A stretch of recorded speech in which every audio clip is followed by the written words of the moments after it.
자, 빌립보 성도들에게 은혜와 평화의 축복으로 인사한 후에 바울은 하나님께 감사하는 자신의 마음을 표현합니다. 여기에는 빌립보 성도들의 마음을 열고 그들의 마음을 얻고자 하는 바울의 진심 어린 칭찬이 담겨 있어요. 나는 여러분을 생각할 때마다 나의 하나님께 감사를 드립니다. 가끔 어떤 권사님, 집사님, 성도님이 저보고 목사님, 저 목사님 생각하면 얼마나 감사한지 몰라요. 그런 말을 하시면 제가 너무나도 힘이 나고 기뻐요. 바울이 지금 그렇게 표현하는 겁니다. 여러분을 생각할 때마다 나의 하나님께 감사드립니다.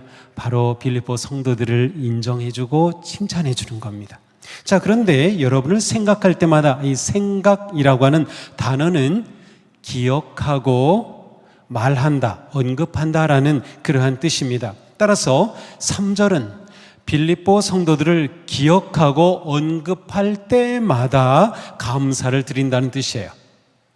또한 그렇다면 3절과 4절이 서로 연결되어 있음을 볼 수 있어요. 왜냐하면 하나님께 언급한다는 것은 곧 기도하는 것이기 때문이죠. 4절은 이렇게 되어 있어요. 내가 기도할 때마다 여러분 모두를 위하여 늘 기쁜 마음으로 간구합니다. 자, 바울은 빌립보 성도들을 기억할 때마다 하나님께 기도하였으며 기도할 때마다 감사가 흘러넘쳐서 그 기쁨으로 계속 기도했음을 알 수 있어요. 바울은 이렇게 빌립보 성도들과 아주 깊고 친밀한 관계를 맺고 있으며 사랑의 마음으로 언제나 그들을 위해 기도하였습니다. 자, 그런데 3, 4절에 강조되어 있는 표현이 있습니다. 그것은 모든이라는 단어입니다.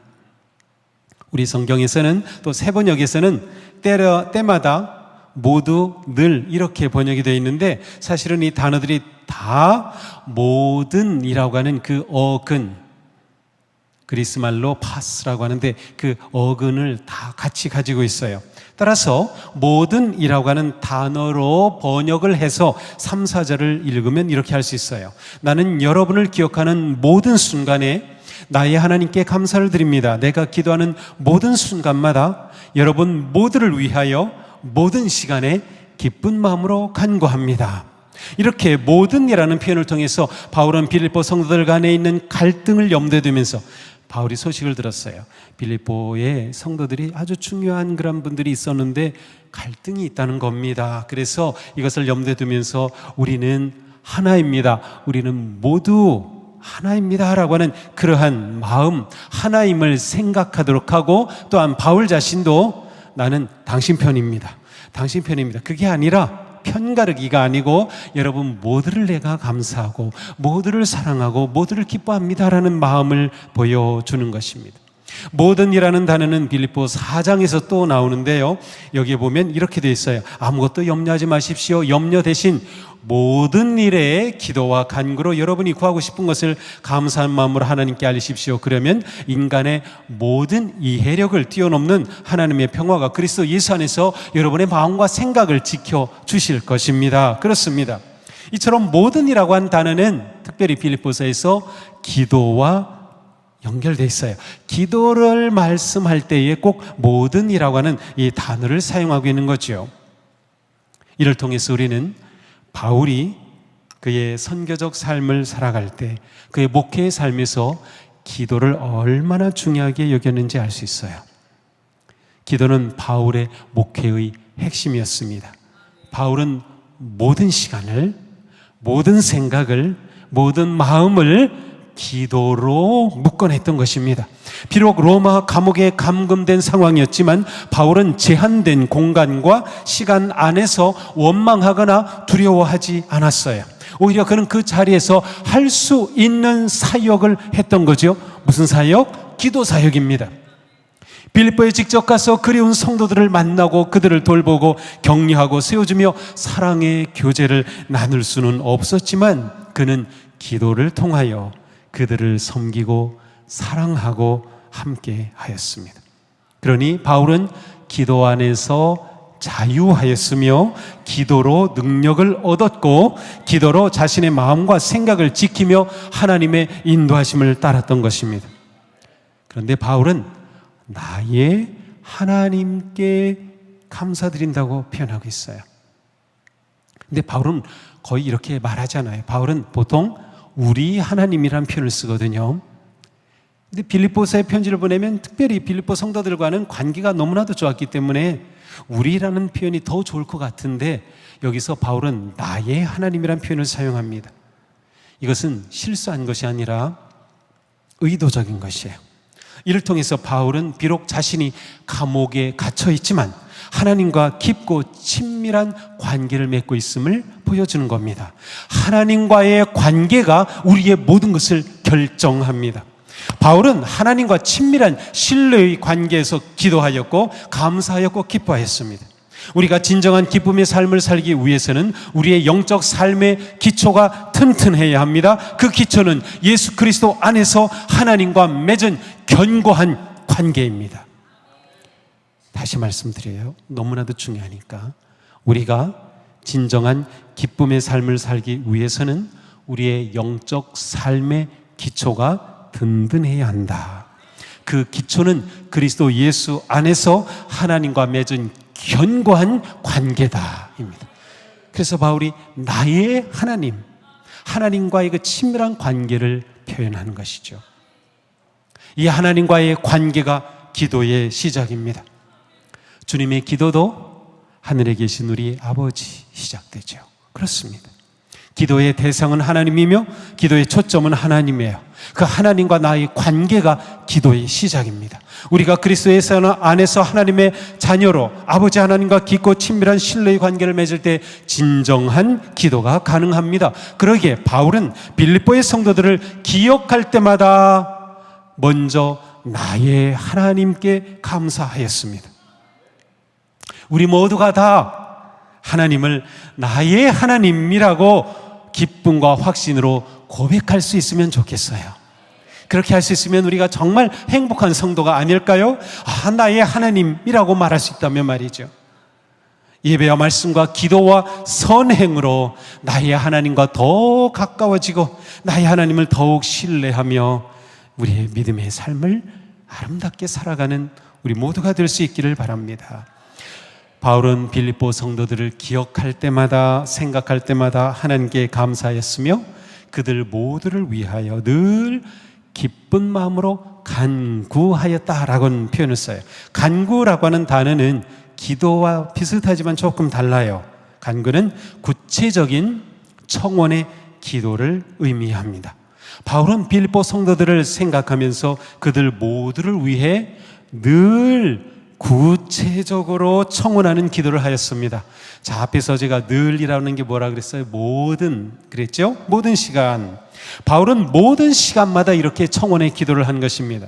아마도 제 생각에는 바울은 히브리인 가운데 바리새인이었고 경건한 사람이었기 때문에 유대인들이라면 하루에 3번, 또 그보다 더 많이 5번 하루에 기도하는 시간들이 있었어요.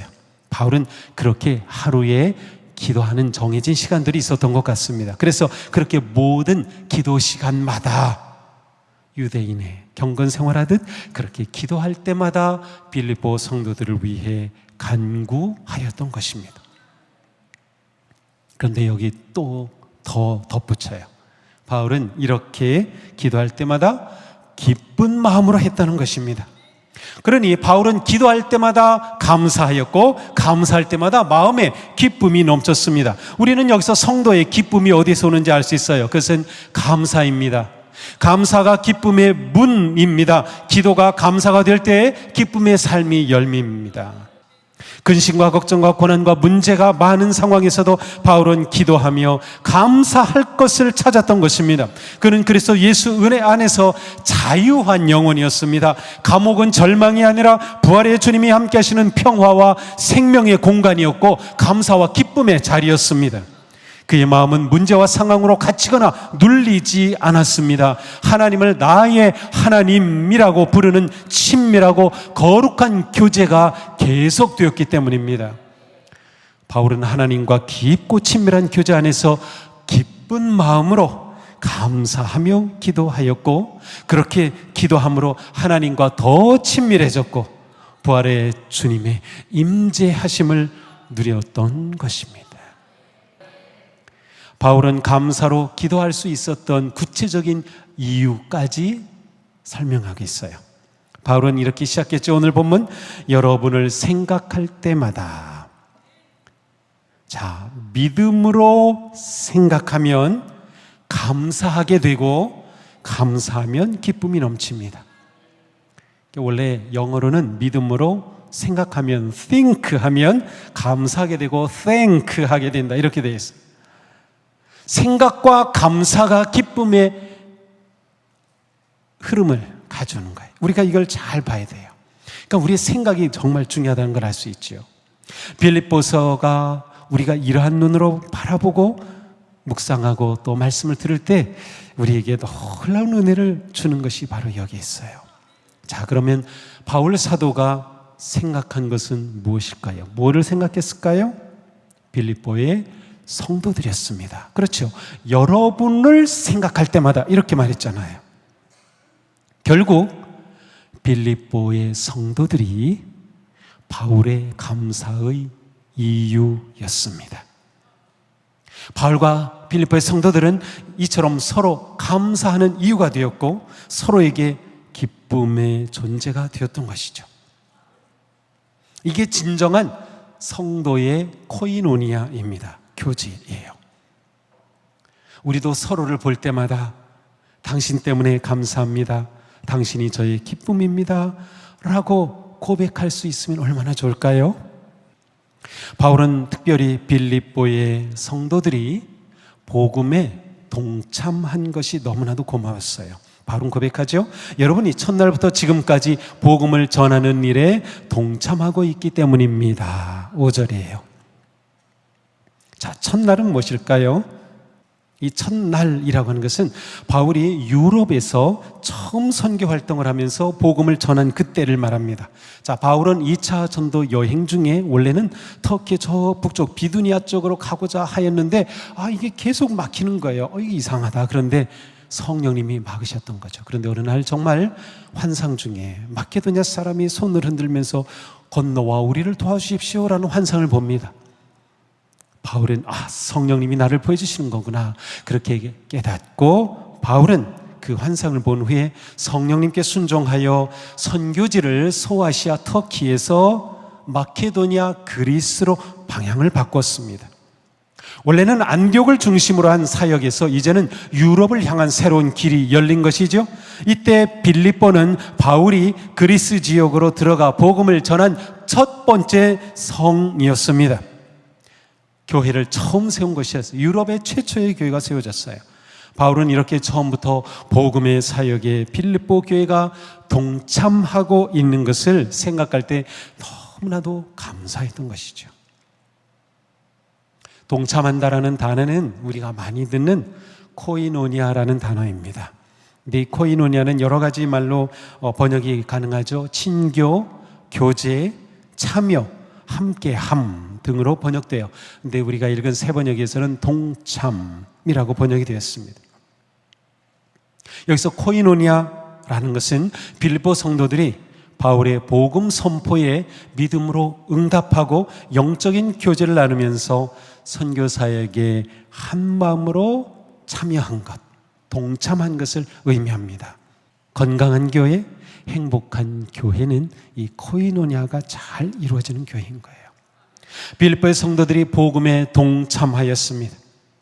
복음에 동참하였다는 것은 몇 가지 중요한 뜻이 있어요. 첫 번째로는 복음을 받아 믿었다는 것이에요. 그러니까 예수님을 믿은 것, 그것을 의미합니다. 복음에 동참한 것, 복음을 믿는 것이에요. 예수 그리스도의 생명의 복음을 믿고 십자가의 은혜로 구원을 얻어서 성도가 되어 살아가는 이것이 곧 복음에 동참한 것입니다. 그러니 우리는 모두 복음에 동참한 성도들입니다. 그렇습니다. 바울과 빌립보의 성도들은 예수님을 구세주요 주님으로 믿어 하나님과 바른 관계가 세워졌고 그 관계는 사랑의 관계로 서로 동참하여 함께 복음을 나누는 사랑의 관계로 완성되어 가던 것이죠. 바울은 이렇게 복음으로 맺어진 사랑의 관계를 생각할 때 감사하지 않을 수 없었습니다.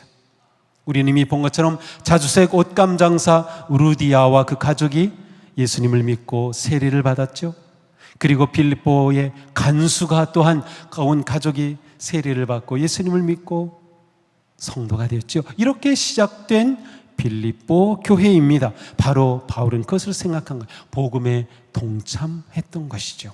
다음으로 복음에 동참하는 것은 복음을 전하는 것입니다.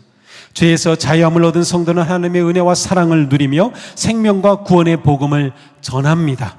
우리가 전도하는 것, 복음에 동참하는 거예요. 복음에 동참 잘해야 돼. 이게 코이노니아의 아주 중요한 부분입니다. 빌립보의 성도들은 바울이 떠난 후에도 쉬지 않고 복음을 전함으로 복음에 동참하였습니다.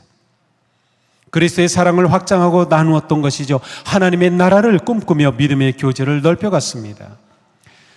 이러한 빌립보 교회를 생각할 때 바울은 너무나도 감사했던 거죠. 또한 복음에 동참하는 것은 복음의 사역을 지원하는 것을 의미합니다.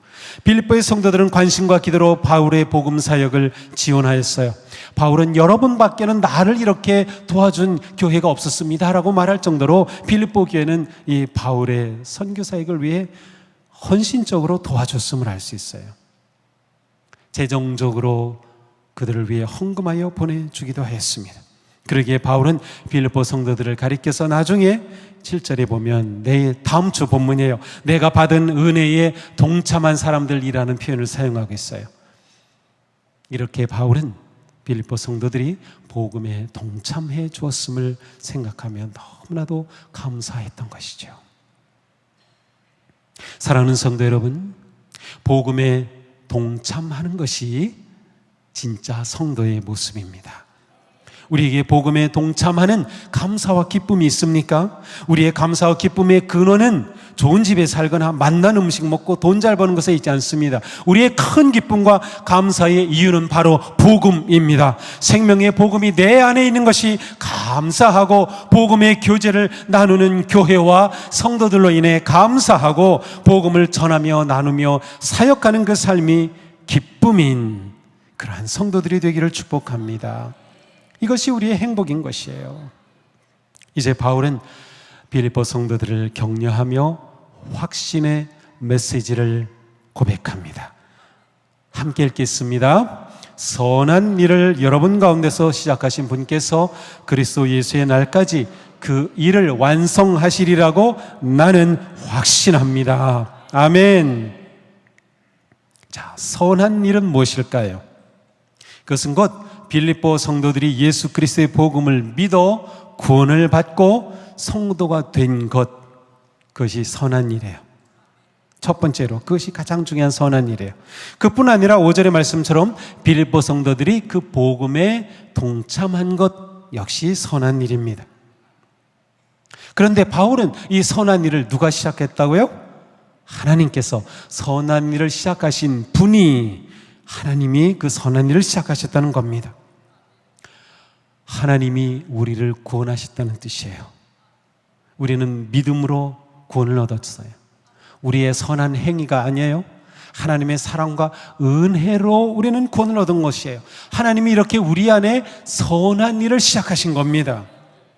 우리의 구원은 하나님의 은혜로 말미암은 것이며 우리의 믿음의 성장과 사역도 하나님의 은혜로 인한 것입니다.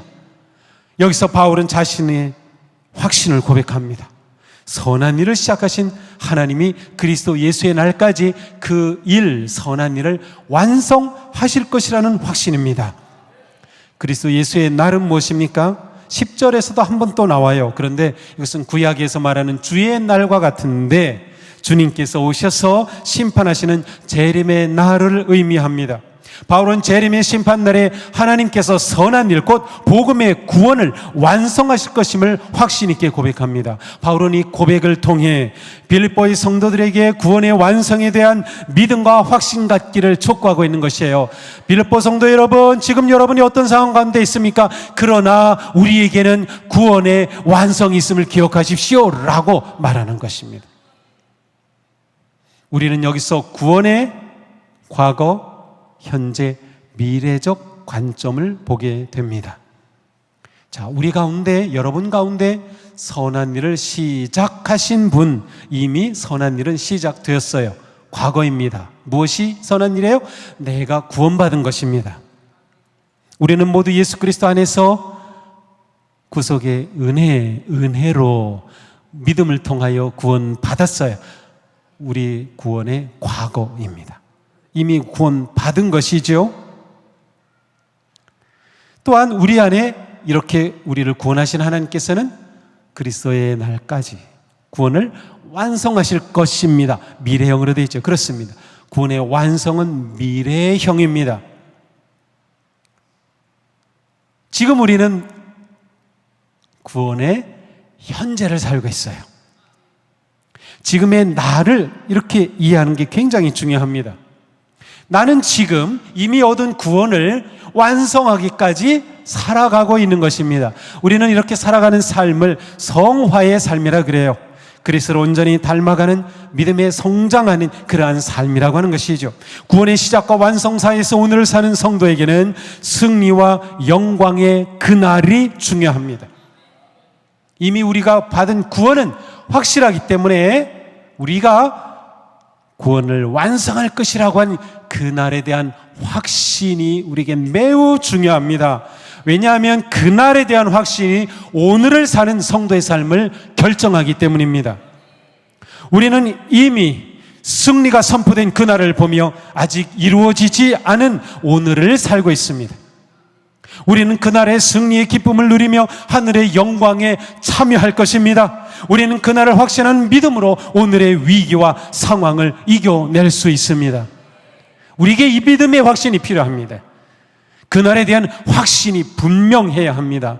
이 확신이 있을 때 우리는 현재 어떤 위기와 고난 역경 가운데서도 일어설 수 있고 나아갈 수 있습니다. 우리의 믿음을 지켜낼 수 있습니다. 이것이 바울이 고백하는 확신의 핵심입니다. 선한 일을 여러분 가운데서 시작하신 분께서 그리스도 예수의 날까지 그 일을 완성하시리라고 나는 확신합니다. 이것이 우리의 고백이 될 수 있기를 축복합니다. 이 확신으로 나아가기를 바랍니다. 성도의 기쁨과 소망은 바로 이 확신의 소입니다. 이 확신이 있는 한 우리는 흔들리지 않습니다. 너무나도 중요한 거예요. 예수 그리스도의 십자가 은혜로 구원받았음을 확신합니까?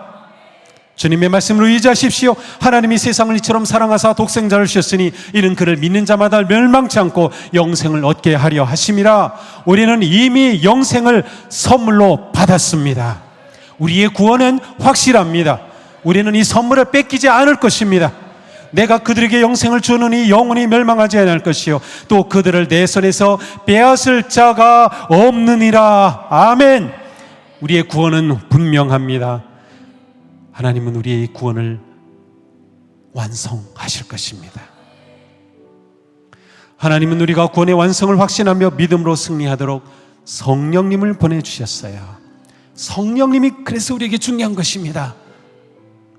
성령님은 지금도 우리와 함께 하시며 우리를 돕고 인도하십니다. 성령님이 함께 하심으로 우리는 구원의 완성과 최후 승리를 확신할 수 있습니다. 바울은 오늘 본문에서 여러분이라는 단어를 많이 사용합니다. 그렇습니다. 우리는 하나입니다. 우리는 교회입니다. 우리는 그리스도의 몸입니다. 성령님은 우리를 그리스도의 한 몸 공동체로 세우셨습니다. 우리 모두 성령님을 의지하고 서로 격려하며 복음에 동참하는 기쁨의 삶, 승리의 삶을 살기를 축복합니다. 복음의 동역자가 되기를 바랍니다. 구원의 완성을 향하여 담대히 나아가는 우리 모두가 되기를 축복합니다.